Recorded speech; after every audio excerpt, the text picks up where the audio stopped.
یہ جو قلب ہے، اللہ نہ زمین میں سما سکتا ہے نہ آسمان میں سما سکتا ہے، لیکن یہ قلب مومن میں سما جاتا ہے۔ تو یہ جو لا الہ الا اللہ کی ضرب ہے، کیونکہ جب ہم جانتے ہیں کہ ترازو کے ایک پلڑے میں اگر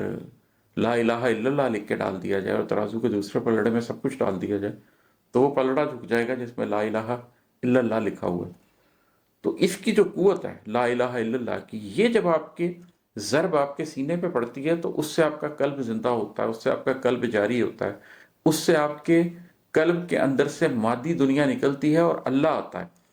اور پھر جو آپ توبہ کرتے ہیں، پھر جو آپ استغفار کرتے ہیں، اس کے ورد سے آپ کو لگتا ہے کہ آپ کے قلب کی ہر دیوار ہل رہی ہے۔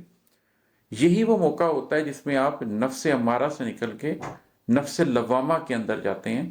اور پھر اگر آپ اس عمل کو جاری رکھیں تو آپ نفس مطمئنہ تک پہنچ جا سکتے ہیں، کیونکہ جب آپ قلب سے سوچنا شروع کرتے ہیں ذہن کی بجائے، اور قلب آپ کی رہنمائی شروع کرتا ہے، تو پھر آپ کے ذہن کو وہ ڈائریکشن ملتی ہے کہ آپ اپنی ساری کوگنیٹو ایبیلٹی کو بجائے یہ کہ اپنی سوچوں یا اپنے جذبوں کے انڈر لے کر چلائیں،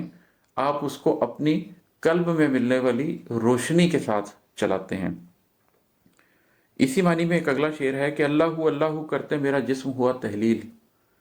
باقی عمر وہی شب زندہ ہونے کا معیار لگی۔ یہ جو لمحہ ہوتا ہے جس میں آپ خدا کے بہت قریب ہوتے ہیں، یہ ہر وقت نہیں نصیب ہوتا۔ ہم جانتے ہیں کہ حضرت ابو بکر صدیق رضی اللہ تعالیٰ عنہ، حضرت عمر فاروق رضی اللہ تعالیٰ عنہ کی اس بارے میں باقاعدہ ڈسکشن ہوئی ایک دفعہ، کہ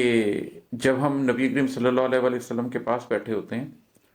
تو ہمارا دل کسی اور حضوری کی کیفیت میں ہوتا ہے، قلب کسی اور کیفیت میں ہوتا ہے، لیکن جب ہم اپنے بال بچوں میں چلے جاتے ہیں تو ہمارا قلب کسی اور حالت میں ہو جاتا ہے۔ اور پھر وہ دونوں آپ صلی اللہ علیہ وسلم کی خدمت میں حاضر ہوئے اور یہ بات بتائی، تو آپ صلی اللہ علیہ وسلم نے فرمایا کہ یہ تو بشریت کا تقاضا ہے، اگر ایسا نہ ہو تو پھر تو راہ چلتے فرشتے تمہیں سلام کریں، مطلب پھر تو تم فرشتے ہو جاؤ۔ تو ایسا نہیں ہوتا، لیکن کبھی کبھی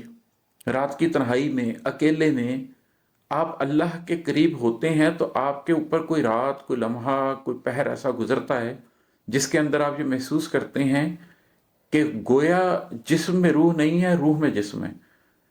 اللہ کرتے میرا جسم ہوا تحلیل، آپ اپنا جسم پگھلتا ہوا محسوس کرتے ہیں۔ قرآن جس چیز کا ذکر کرتا ہے کہ اہل ایمان جب قرآن پڑھتے ہیں تو ایک وقت آتا ہے کہ ان کے رونگٹے کھڑے ہو جاتے ہیں اور ان کی کھالیں نرم ہو جاتی ہیں اور پھر وہ اللہ کی طرف متوجہ ہو جاتے ہیں، تو وہ جو حضوری کی ایک کیفیت پیدا ہوتی ہے